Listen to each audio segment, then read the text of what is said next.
We're live. Hello, my name is Veronica, and welcome to our webinar. It is about communications within VSA and UVSA South.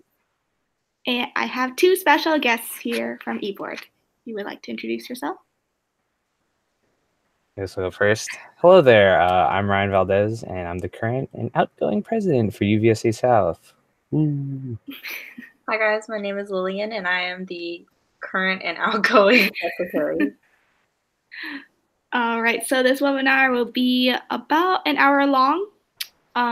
We will start off with a few questions here. One of them is how to approach someone after you have had a conflict with them, and how would you be able to communicate better with that person or group after the conflict? Does anyone want to go first, or I can go? It doesn't matter. Yeah, I'd love to hear your take on that. Okay. I really think it's about like personal versus professional, because in your personal life you might not have like a lot of conflict with them, but professionally you might work great with them. So you kind of just have to separate that line and try to not put in your personal feelings while working with them and within BSA, UVSA South, or any organizations. Really, is my take on it.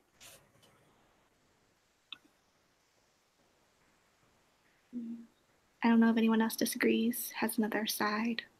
Yeah, I definitely agree. I think it's just about after the conflict, just showing that there are no hard feelings. I think a lot of people tend to believe that because there's been a conflict between you and another person, that you guys just can't be friends or that things are always going to be weird. But definitely being the active one in that situation and showing that there are no hard feelings or that whatever happened in that space doesn't affect your friendship with them goes a long way towards being, what am I trying to say, like actively demonstrating that professionalism and making the situation better for everyone involved. What do you think, Ryan? I think, even just taking it out of the work sense, like just conflict resolution in general, like the whole point that we try to conflict resolve is so that, people are able to work together or able to get along a little better with one another, right? So, like if there's a problem, you obviously want to solve it. And I think if both parties go in with that mindset, like that open mindset of, hey, let's try and get this solved so that, we can work better with each other, then that's always the end goal. Trying to come out with a consensus and a way to work with each other a lot better. All right, I do like those answers. The next question is, what are some good communication skills to have in a group setting? I think being like very open about your thoughts and opinions is pretty, having like good communication skills, not really like hiding anything, really like being more open about it, even if it's like a bad idea or like opinion, just to have it out there so everyone knows how you feel is a good communication skills that I would like to have within a group setting.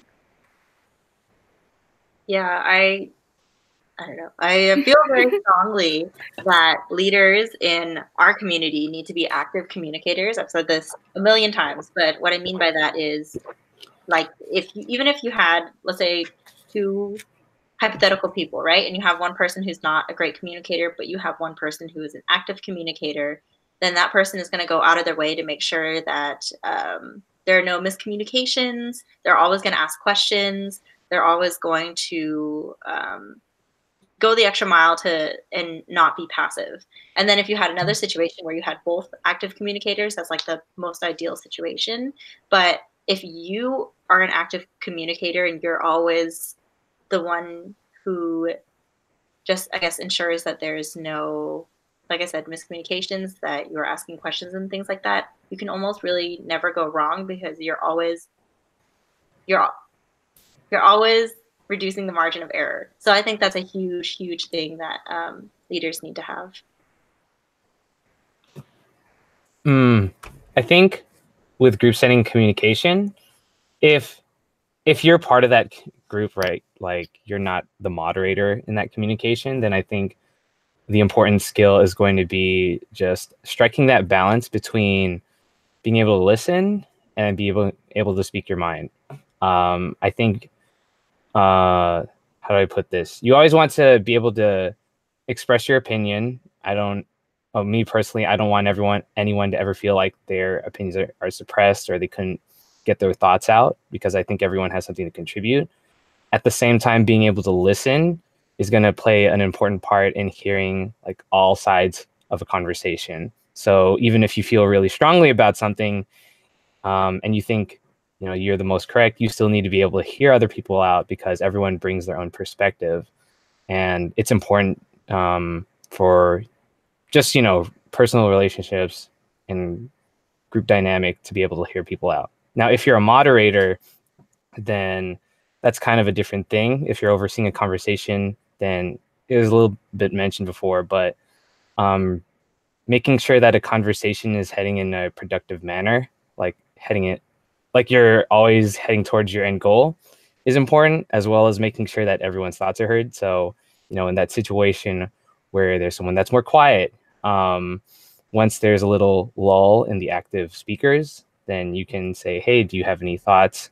I know you haven't been talking, but I think it would be good if you express your opinion. So just making sure that there's an understanding on all sides, to get different perspectives on a matter. That's always super, super important in group conversations and communication.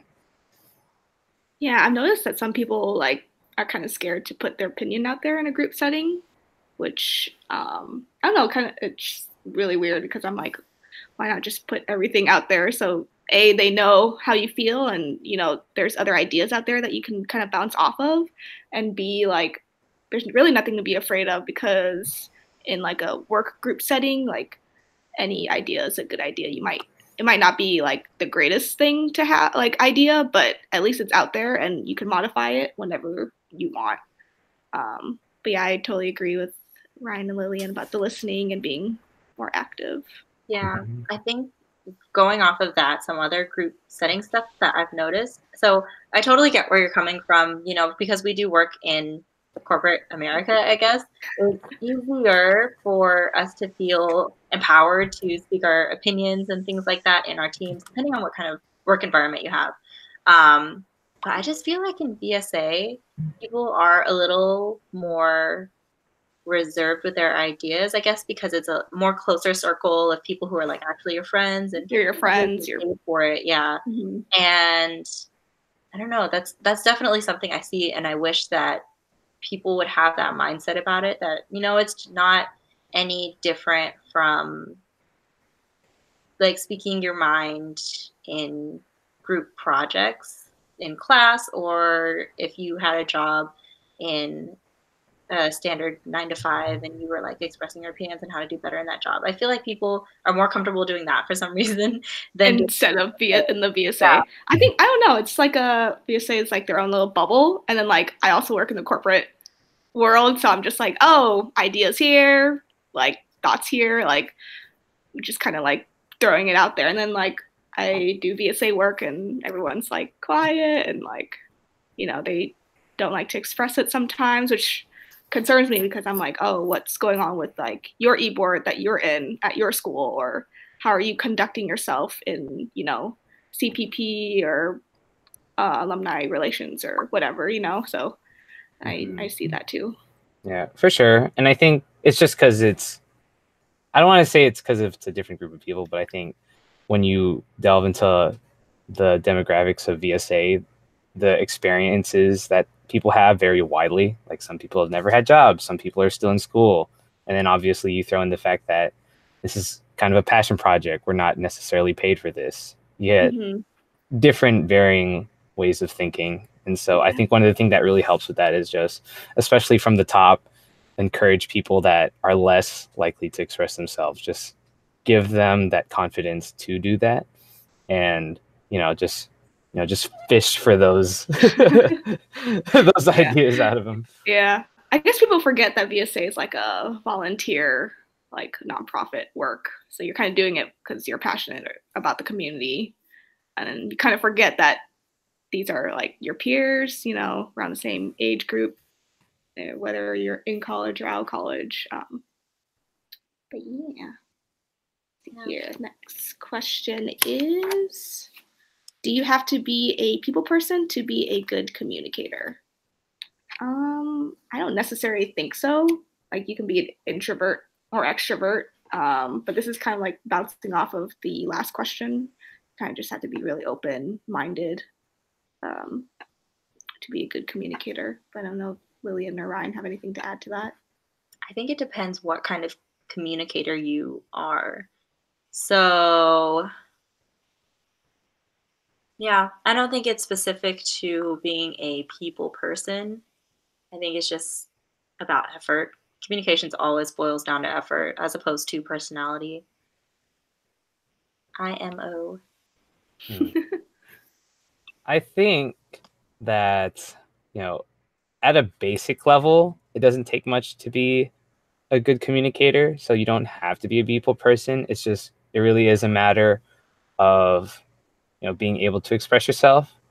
But to be an even better communicator than that, this is my opinion, of course, you really also need to be aware of kind of your surroundings, the situation, and the people that you're around. So, obviously, if there's a very sensitive situation, you don't want to say the wrong things that kind of rub people the wrong way.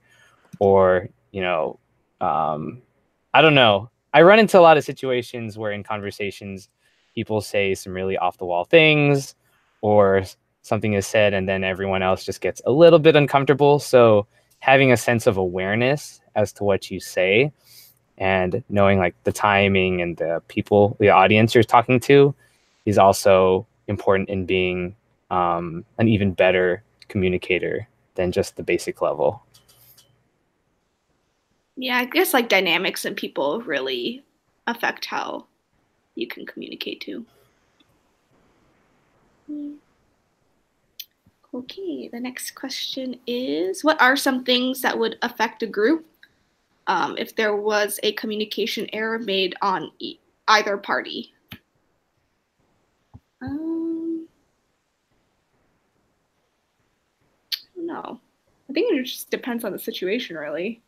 Yeah, depending on like either party, like who does what. If they're, the party that made the error, or they're the party that like found it. So I think it just really depends. But personally, I think like the party that made the error or did something, like, probably has to own up to it. But that's just my opinion. That's another thing. I think, okay, so everyone makes mistakes. That's always going to happen. There's nothing that we can really do about that except just try and be better next time. But, if someone makes a mistake, like something that happens a lot at my workplace is like dates get mixed up all the time. And yeah, that's frustrating, but it's such a little thing. I think just accepting it and moving on from it is the biggest thing.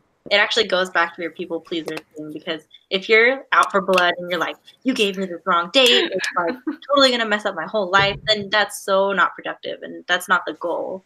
So people just have to remember that like we're human and mistakes are mistakes and you just have to move on from it. And that overall will increase the morale of your team because you feel trusted and safe because this person forgave you for your mistakes, Yeah, kind of like, own up to it and move on and try to be better next time. Mm-hmm. Ryan, any thoughts? Can you repeat the question? Yes. Question is, what are some things that would affect a group if there was a communication error made on either party? I think, with communication errors, especially in the moment, people tend to get a bit caught up over it. Depending on the end result of that miscommunication, sometimes it's really minor and people are just like, oh, okay, well, I wish I knew. Sometimes it's really major where it's like, oh, well, because of that miscommunication, we're kind of in a dire state now. I don't know. It just kind of depends. Either way, that initial reaction is like, it's very easy to get caught up over whenever you first hear that. I think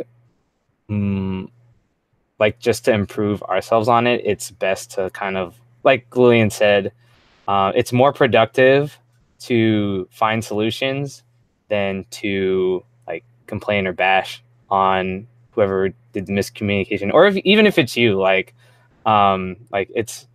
it's okay to feel bad about it, and it's okay to like be sorry. But for me personally, I'm more about finding the answer or solution or the fix to the problem rather than continuing to blame someone or be mad about them or complain about them, you know? So just trying to remain productive anytime miscommunications happen, and then be able to work around it and stay flexible is always super important. Yeah, I think adapting to the situation's the best thing to go about it.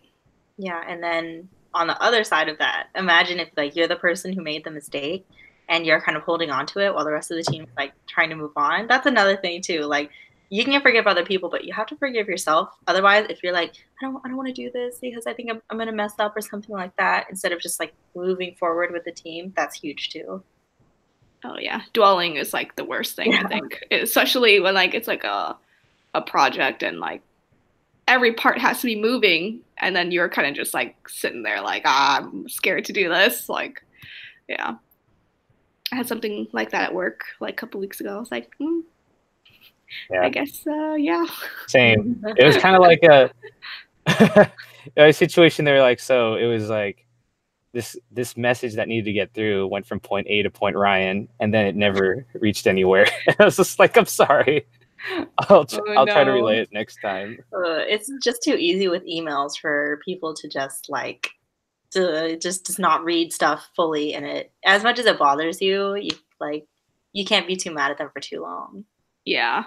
Well, I feel like emails, like sometimes people just skim it and then they go to like either the underline or the italicized or whatever, bolded, and then they read that and they're like, okay, reply yes or something, and then they totally miss the concept of what that email is. So I have a follow-up question to that. What do you guys think is your preferred method of communication within UVSA South? Since we're all so far apart, you know, like what do you think is the most time efficient and like energy efficient way to communicate?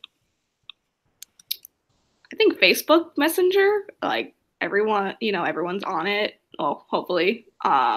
Or like even like a phone call if it's urgent. But I think most people communicate better on like, that Facebook Messenger or texting is my preferred way. If it's really urgent, I'll call. I'll be like, hey, let me call you. I think I'm trying to gather my thoughts. What's your preferred method? We're on so many different platforms now. Well, not really. There is an official platform, but I tend to also communicate with people through like Messenger and text. Sometimes, most of the time, it's like that when I'm trying to reach out to someone individually. Yeah. But for the sake of being an organization, like I feel like we need to stay consistent and use whatever communication method is set out. So for us, like for our summit team, it's Slack. And then for general workplace, for UVSA South operations, we use Facebook Workplace. And so for like big team communications, I want those to be the case. But if it's something like where I'm reaching out to just an individual, I personally prefer text or phone call. Like both of those ways are more effective for me personally.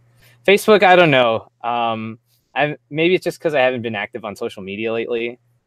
I'm not as responsive to that, but I know a lot of people are, so I won't discount Facebook Messenger. I'm the most responsive on Facebook Messenger. Yeah, I too. Just every different way of contacting someone has its benefits, obviously. If I'm trying to contact Ryan, sometimes I'll be conscious enough to think I should text him because I know that Ryan is more of a texter than a Facebook Messenger person, and the same with Lynn. But sometimes I'm just like on my laptop and I can just open Messenger, and I'm so used to using it that I'll just message them. But yeah, I feel that. For me, if it's not something I need right away, I'll email them. And y'all know how I email. It's like a book, because I leave every single detail of, like, if it's a decision or something like that, I'll like leave 2 to 3 paragraphs about like why I feel this way, and then like put your action item at the bottom. So everything has its benefits and its perks, and everything has its own use case. Yeah. I feel like not a lot of people, like, since I'm a director, like for Summit, like Slack isn't utilized like that well. I guess people aren't used to it. So I think that's a really tricky thing with Workplace, though, is because it has so much potential, and also it's free. Yeah. To like do all the things that we needed to do, since we use, its brother organization so much, and then it's ironic that we use its thing so little. Mm-hmm. And I remember the first time that I logged into Workplace with Northwest, I was like, I don't know what's going on. Like, we never really got any training on it, because I think everyone was used to it at that point, except mm-hmm. me. And eventually, as I got to learn it, I was like, oh, this is really cool. But this is something that we talk about at work. So like, you have people who adopt technology at different stages. So you have early adopters, like normal adopters, and late adopters. And I feel like with Workplace, that's because I'm more of an early adopter, and then I think everyone else is more of like a middle to late adopter. So it's just a matter of like sticking it out. Yeah. And I think, like, I don't know, one of the things I learned like in my master's program is that especially when you're introducing new protocols or new technology or just new anything, there's going to be those people that are really resistant to change because, they're so used to one particular thing. And yeah, sometimes it just takes a bit of not pushing it on them, but just like saying, hey, these are the benefits. This is why we're doing it. Just give it some time. Yeah. Workplace is pretty clean. I like it for a group setting. Yeah. For the size of the organization that we are, it was necessary just for everyone who's watching, so you understand the situation prior. We were using a mixture of like GroupMe and Facebook Messenger groups, and on top of that, we had Slack for Summit. So it was all just like mixed in there. And just for context, we never really migrated all of UVSA South over to Slack because then we would hit our message limit like way too soon, because it's like 10,000 messages, and we're gonna hit that alone with one event, right, in a matter of months, let alone all of our operations. So, but yeah. Okay, cool. I don't have any more questions. Does anyone have? Ryan? Not off the top of my head. I do have a question. I feel like I tend to communicate with people whenever I'm like trying to ask a question that it comes off very serious. So to counteract that, y'all have noticed that like I spell things wrong on purpose. Like cool. I spell things in the early 2000s, like spaced out, uppercase, lowercase, just to kind of like lighten the mood. Do you consider that kind of communication to be unprofessional or to be okay? Like, I'm not asking for permission. I just want your opinion. I think since like BSA, UVSA is like a peer group effort, like I think it's okay. Like, you're not writing an email, you're misspelling stuff, So I personally think like in the like workplace like messages, like it's okay to do that. But if you're gonna reach out to like, an alumni or someone of like who used to be on eBoard or something, I think that's very unprofessional, or like in a work setting, it's unprofessional. But since, this is kind of like more like peer work, like you're working together to better the community, like it lightens the mood, definitely. So I don't see a problem with it, unless, it's like a serious situation, then you kind of have to tone it down and do that. But I'm okay with it. It's pretty funny. I like I love it when Lillian just like, oh, respect, and then she spells it with a K at the end. Respect. Like, today in the Slack whenever I tried to do that thing, and then I was like, "Oh, JK, I can't do this. I'm useless." Oh, it's like, oh goodness, that's very funny. Yeah. I mean, it also depends on the message too. Like maybe if you're trying to do a super serious message with that kind of typing, I don't think it would work out. Yeah. I sad. I said. That's really funny. Yeah. I think, since we're generally speaking a group of young professionals slash people still in college slash broke students, it's okay. Okay, Yeah. so you mentioned alumni, so Mhm. that kind of like moves us into another topic.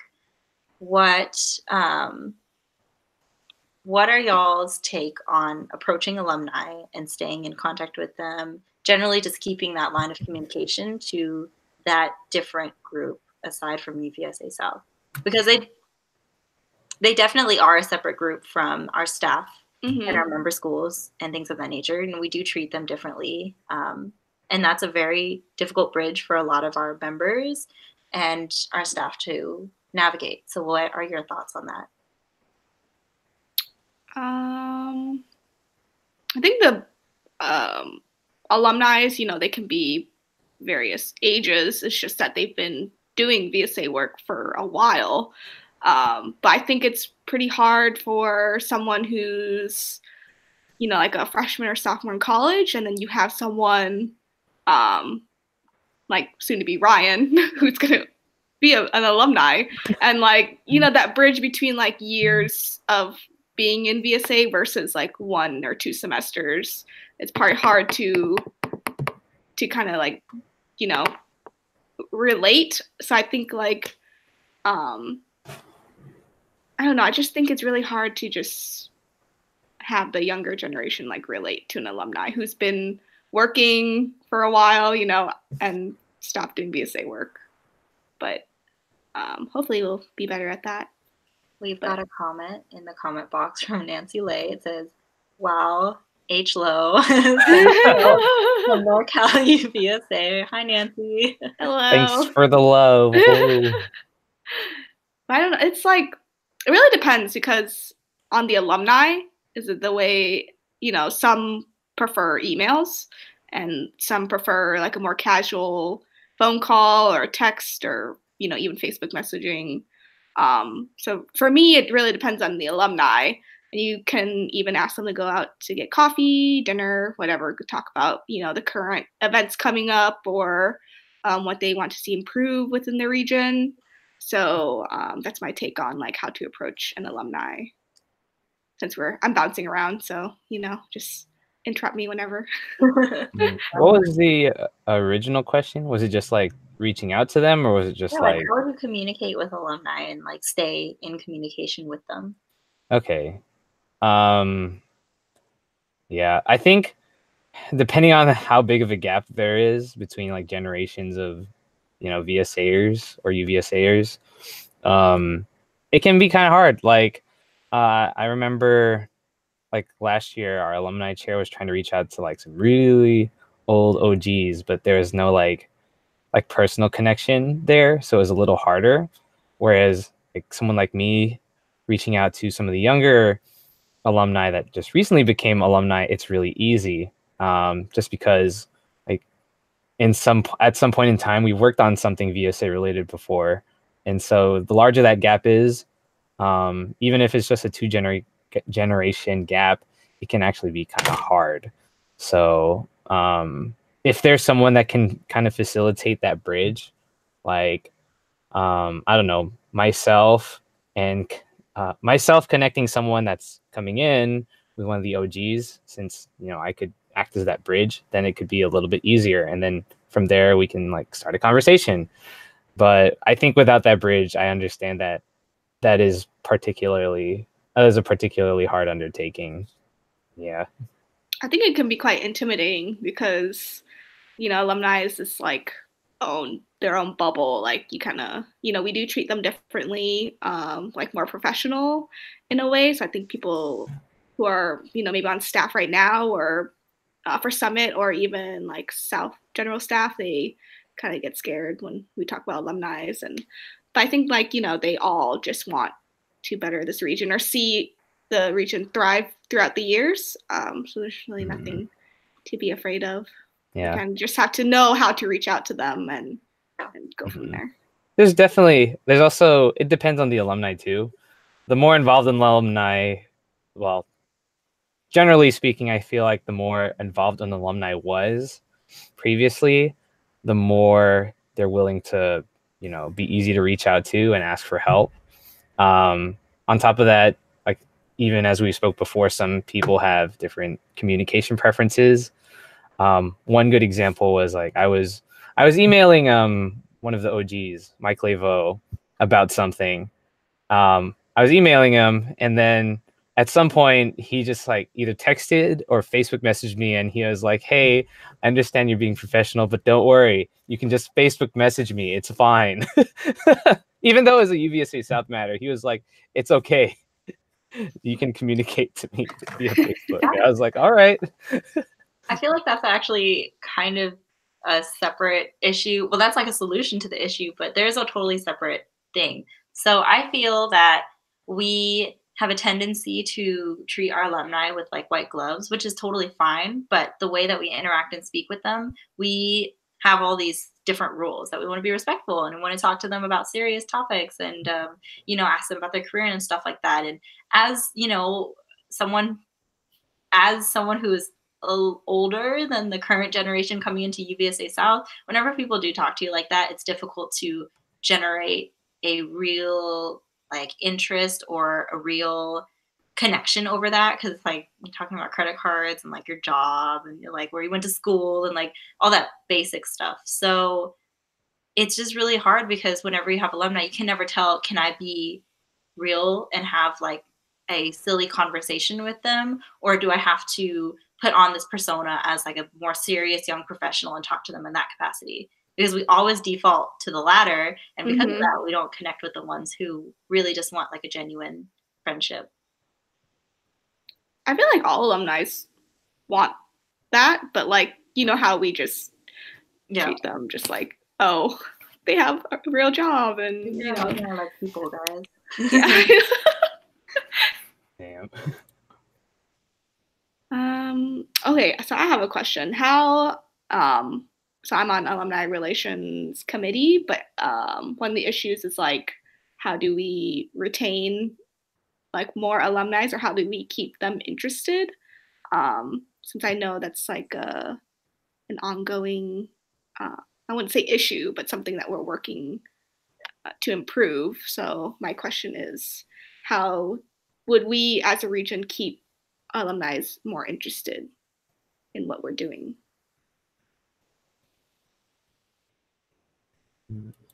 Absolutely, right? No, it's okay. Well, I would say it's really about, I think at this point, we have had issues where we weren't necessarily keeping information as up to date as we could on them. And a lot of them, the older ones, have moved away at this point and have kind of expressed like non-interest. But every year, every term even, we are slowly incorporating more and more potential alumni ever since we set the qualifications of what it takes to become an official alumni. So I think the biggest thing is keeping them interested the second they become an alumni and giving them opportunities. And our opportunities for alumni involvement are growing every single day. You know, we have the alumni programming at Summit, and you guys are doing a fantastic job with Alumni of the Month and just all those things, and creating that alumni email. I got that email today and I was like, oh, I like, as an alumni of my school, it's really nice to get updates on what's going on there. And then as an alumni of the South, the same goes, because then I can kind of like pick a moment when I'm going to get back into it, because I feel like I know what's happening. I don't think that that is something that we've had in the past, and it's definitely helpful. But then on top of that, maybe we just need to not clue in, but involve some of the more active members from different areas of the region into helping keep those groups alive in those specific areas. And then every single year, as we're accumulating more and more, it doesn't become a job anymore. It just becomes like something that happens. So it's definitely time and effort, which is the core of everything. But Yeah. yeah.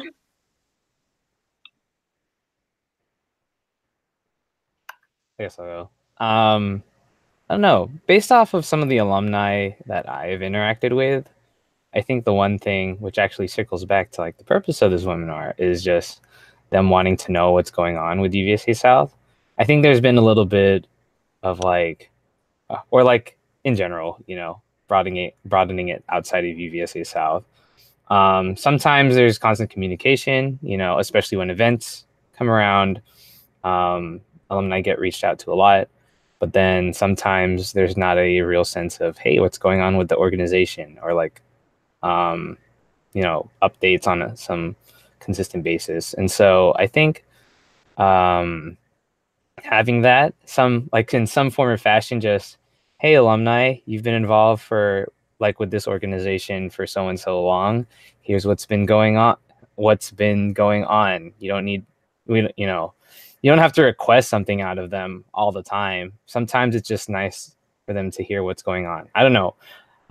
In organizations I used to be a part of, sometimes it's just nice to hear like they're doing this and that, and maybe I'll chime in here and there.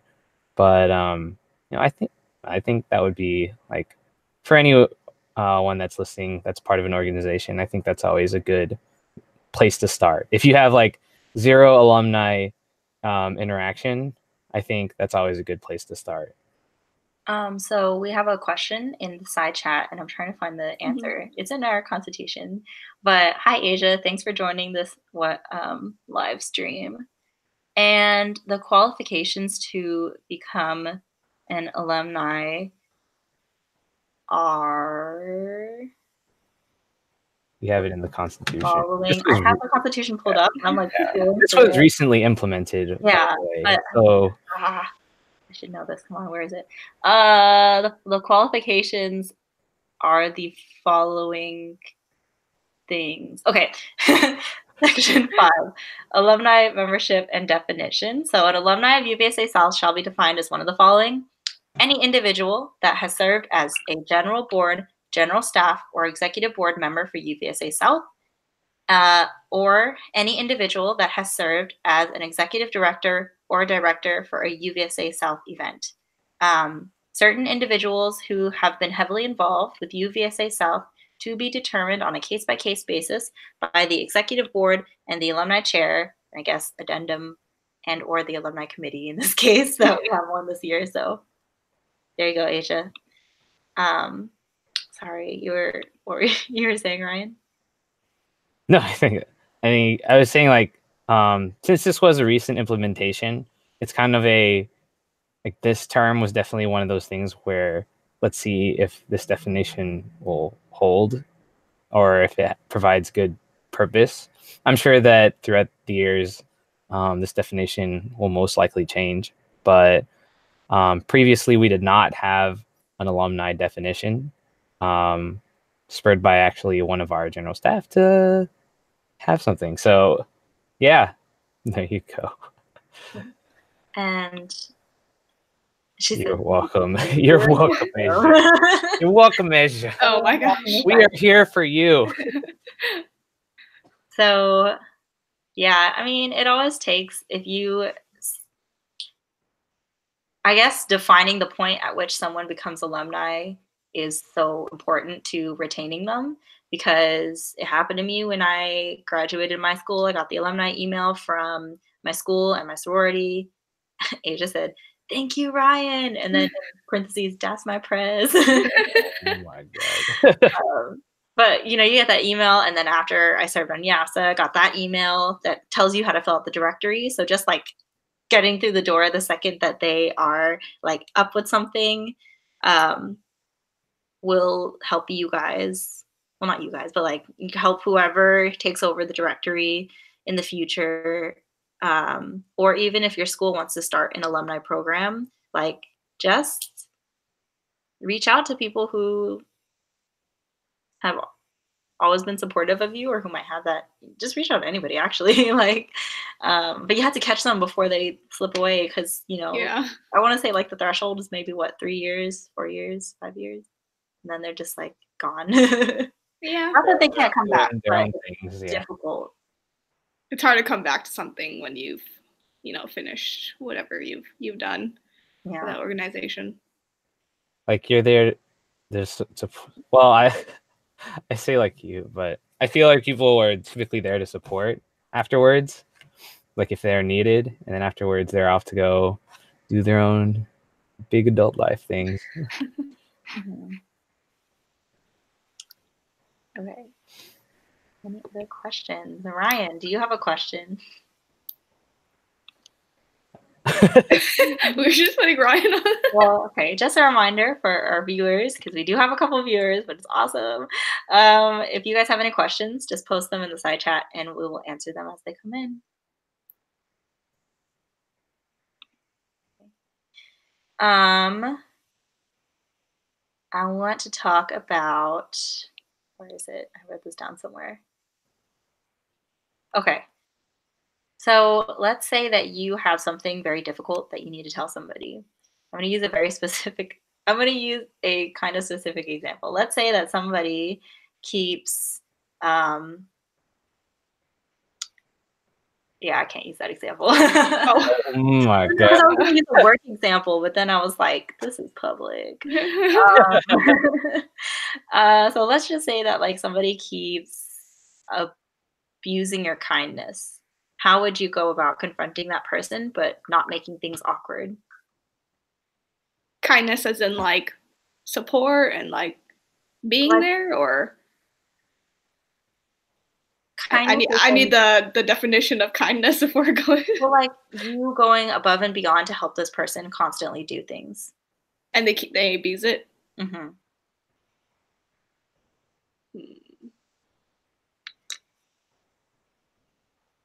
I don't know. want to give like No, go ahead. I want to give like a nice, like professional answer, but if I look back on times where I've been in such a situation, maybe it's because I haven't been in that kind of situation recently. I feel like, but at some point I'm just like, I'm sorry, I can't help you right now. See if you can take care of it on your own, and then if you need help, call on me.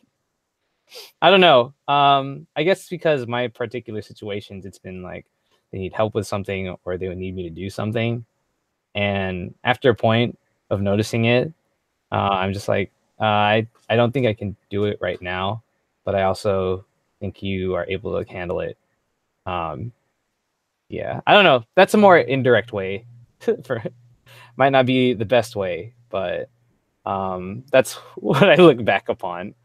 I think I think the best way is to just, if the next time they ask you to do something or ask you for whatever it is, um, the best way is to say, "Hey, you've been asking me this a lot, and I've been helping you, but I think at some point you really need to do this on your own. I can't keep helping you." I don't know. Just being upfront with them. Wait, that sentence actually blew my mind. I know. It was so simple, and I was like, because like not that I was talking about it in this particular situation, but there is a different one, and I'm just like, why did I never just say that? I don't even know. I'm like trying to rewind back the past 20 seconds. I'm like, what did I say? You said, I've been doing this a lot for you, but I feel like you should be doing it on your own. Or like I've been doing this a lot for you, and I want to help you, but I feel like you should be doing this on your own. Oh, yeah. It's very simple and straightforward. Yeah, it actually was. Thank you. What about whenever like there are rules or procedures and then someone like keeps bypassing them just because like you're letting them do that, and then at some point like you're trying to put your foot down? I don't know. I feel like those people are they're trying to find like an easy way out of situations. And I personally do not like those type of people. They, you know, they don't go through like the correct rules or policies. They'll get fined or get in trouble. But that was like a work situation. But like VSA wise, like I don't know. I feel like for me, I'm like a very straightforward leadership style. Like, so I haven't had that situation yet.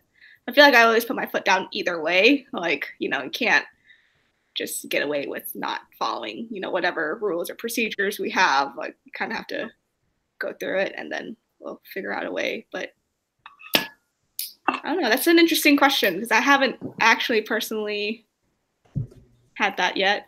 I don't know if Ryan or you have had it since you're on e-board. I don't know. Let me see. There's been quite a few situations like that. Some of them have involved me. A lot of times I do think it's best to stick with protocol because obviously they're there for a reason. At the same time though, like, because like if we're just keeping this in the VSA, UVSA world, we also kind of have to think like, what is the end goal of why you're trying to bypass these protocols? Because obviously I want to be able to hear the intention out too. So maybe if it's something important or something that's time sensitive or for other reasons, like it may be best to bypass some of the protocols, then maybe. But I always, as best I can, try to follow protocol because, like I said, they're there for a reason. If we need to try and make accommodations, then I would prefer that over like completely skipping steps. But I want to always at least hear the intention out because sometimes that can be important. Yeah, I think I'm sorry. Go ahead. No, it's okay. I have an add-on point, but you can go ahead. Oh, okay. I think this actually like brings me back to like a core thing that I see a lot of, especially in like up and coming leaders, and that's just like the ability to say no to things. There are quite a few people that are just really nice and don't want to say no to anyone, and then they want to help as much as they can and be the nice person. And I think that's all good and fine up until the point where not saying no becomes more detrimental than not. The yes people. The yes people are people pleasers. I don't know. It's just like the more you say yes, and then when you go into a situation or something, you have to say no. Like that gets very sticky. Yeah, for anyone that watches this that don't like saying no, like it's not that it's bad, but it's a good skill to have. Like, I love saying no. Like, yeah, at some point you really have to be able to say no to things, and it's not because you don't like them or anything. I would like to think it's just because you have to look out for yourself, or you have to look out for the greater good of things. That's all it is. I'm like a conditional knower. I express my concerns, and if they can't be met, or if I just don't see this working out, then I'll say no. And usually people don't like that because I gave them the glimmering hope that I would say yes by asking them to explain. And then when I say no, they're like, okay, well, she led me on. But I don't think that's leading people on. That's my opinion on that. But, oh my God, I lost my train of thought. Conditional knower. Conditional knower. Yeah. So I think that the reason that people tend to bypass procedures is because sometimes they don't like them and they want to see what they can get away with. I do like it's a reality that people definitely do it for those reasons. And so I think in the context of being open and good communicators, we do have a problem with the way that something is being run or the way that you have to go about to do something. Then you need to communicate your concerns, but you also need to have solutions. That is huge to me. Like if you are going to complain about something, you need to have a better solution than what's already in place. And sometimes that solution can be just like ripping it out entirely and having nothing. And if you think that's better than what we currently have, then say something. But yeah, that's just my thing. Like, have something ready to pitch if you're uncomfortable with the way that things are currently. I think to go along with that, anyone that is trying to bypass any protocols or procedures, and then you get stopped because someone's enforcing it and you express you don't like it. I think you really have to keep in mind, if you're the person that doesn't like the protocol, you have to keep in mind that they were put in place for a reason. And I think at least listening to that reason is extremely important before you go about, criticizing and trying to find something else. Yeah, I'm the kind of person that's always open to new ideas. Like if something's not working, I like hearing new ideas, but it only works if someone understands like why something was put in place in the first place. They have to understand that reasoning too,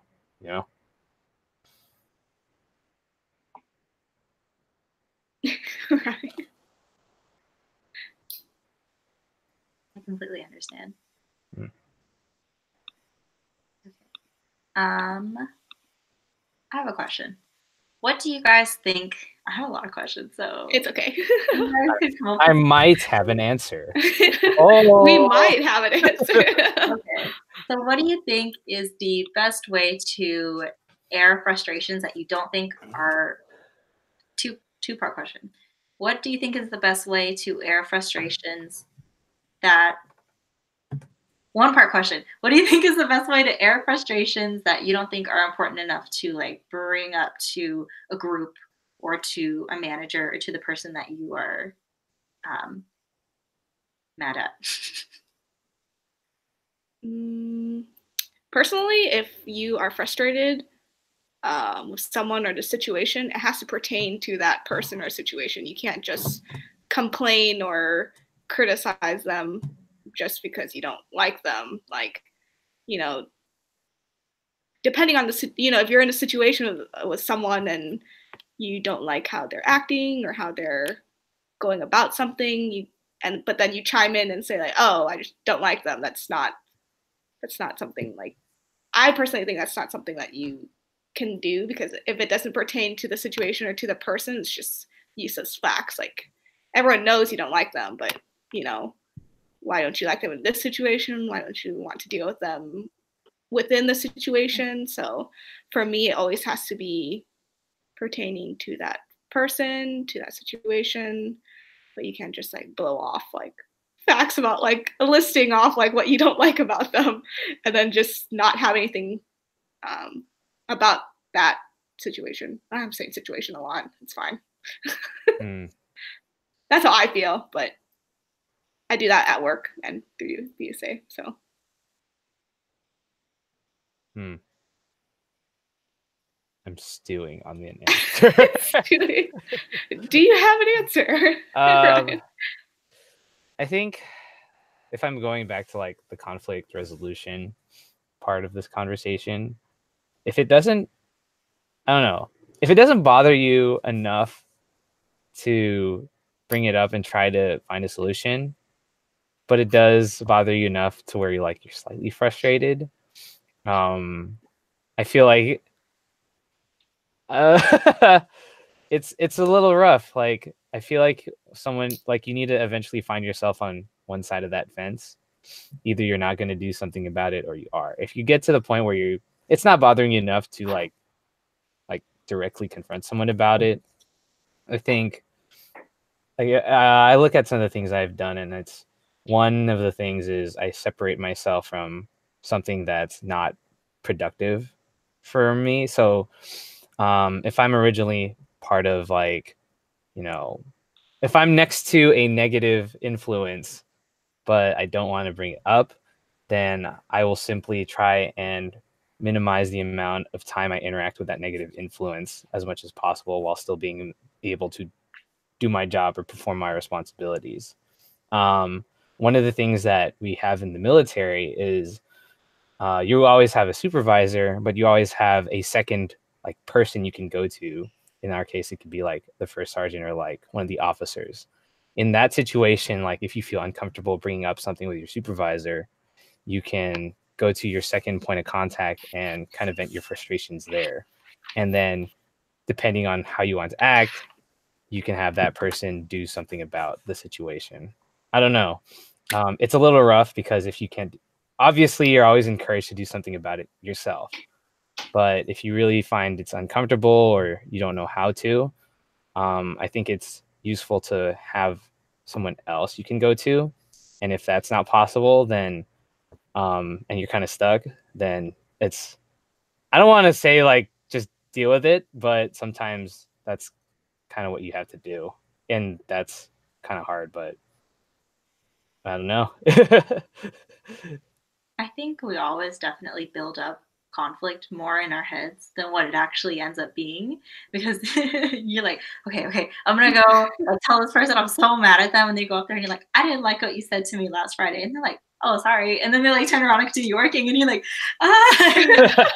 like 3 days agonizing over this social interaction, and it was fine.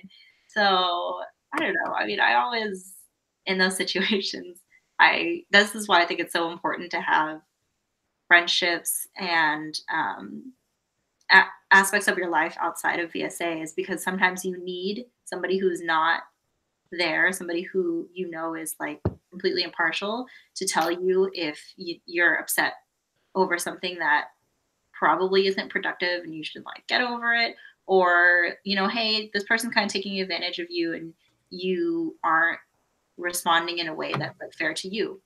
So for me, it's just having a confidant, somebody that you know for sure is like on your side and going to help you find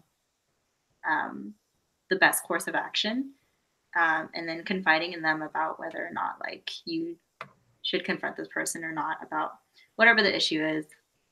I actually had a situation recently at work where I felt like I should be doing something, but someone else was kind of doing it for me. So it's like the reverse of what I said earlier, where I was doing too much. Now I'm not doing enough. But yeah, I was like, okay, I'm just gonna walk up to them and I'm gonna tell them like I'm gonna do this. Like I want to come in here and do this. And I walked in there and I was like, yeah, I want to do this thing. And I expected them to say like, well, I'm already here. Why do you need to come in early to do this, blah, blah, blah. But instead they were like, yeah, okay, here, let me show you how to do it. And I was like, I've been agonizing over this for 2 days. Oh my God. Dang. Yeah, this would be interesting, but I don't know. That's just me.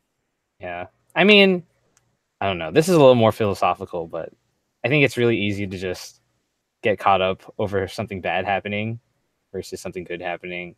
And yeah, just kind of working past that, getting past that initial hump of, oh man, this bad thing happened. Let me just take a moment. You sit there and dwell for the next week. You're like, let me just take a moment to get over this real quick.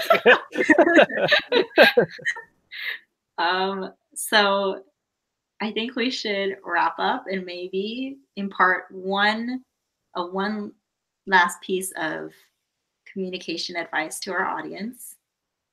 Veronica, you start. Okay. I think you should always be open to other ideas. And what Ryan said way earlier is just to like listen and be able to listen, but to also have solutions if you're not happy with something. I guess I'll go. In the vein of communication, keeping in mind that there are always two sides of a conversation. Sometimes there's even more than that, like more sides to a conversation than you originally know. Keeping that in mind and just trying to understand everyone's perspective, even if you don't agree, right? You don't have to necessarily agree, but I think in order to keep things really productive and non-destructive, really understand, really understanding where everyone comes from, and just understanding that someone has a way of thinking, whether that's conducive to my own way of thinking is a totally separate topic. But at the very base level, everyone having an understanding of everyone always leads to a productive sense of communication. I would say that any VSA, any region, any organization is a patchwork, a quilt of ideas and people. And in order to create this blanket, you have to be the, oh my God, this analogy is so good. Oh boy. You have to be the thread. You have to bring everyone together. I hate myself. Yeah.